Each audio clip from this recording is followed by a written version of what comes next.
আসসালামু আলাইকুম, কেমন আছেন আপনারা সবাই? আজকে আমি 6 রোজার লাস্ট রোজা, ইফতারের জন্য ইফতার রেডি করে নিলাম। এখন আমি ইফতার করব। একটু ভিউটা দেখাচ্ছি আপনাদেরকে। 6 রোজার পর ঈদ করতে হয়, যেহেতু আমি এখানে মুরগিটা রোস্টের জন্য পেঁয়াজ লাল করছি। একটু পোলাও রান্না করব, চিকেন আলু দিয়ে ঝোল কষা রান্না করব, যেখানে আমি মাংসটা কষাচ্ছি।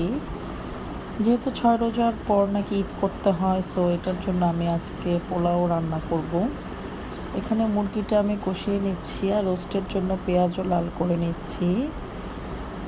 আমার 6 রোজাটা 5টা আমি আগেই করেছি। একটা রোজা আমার একটু লেট হয়েছে, শরীরটা ভালো ছিল না আর প্রচণ্ড গরম ছিল। এখানে আমার রোস্টটাও হয়ে গিয়েছে কমপ্লিট। আমি রোস্টটা এখন বেড়ে নিব। আর আমার আলু দিয়ে মাংস ঝোল সম্পূর্ণ রেডি।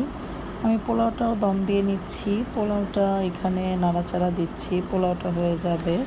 সবাই ভালো থাকবেন, দোয়া করবেন আমার জন্য। আসসালামু আলাইকুম সবাইকে।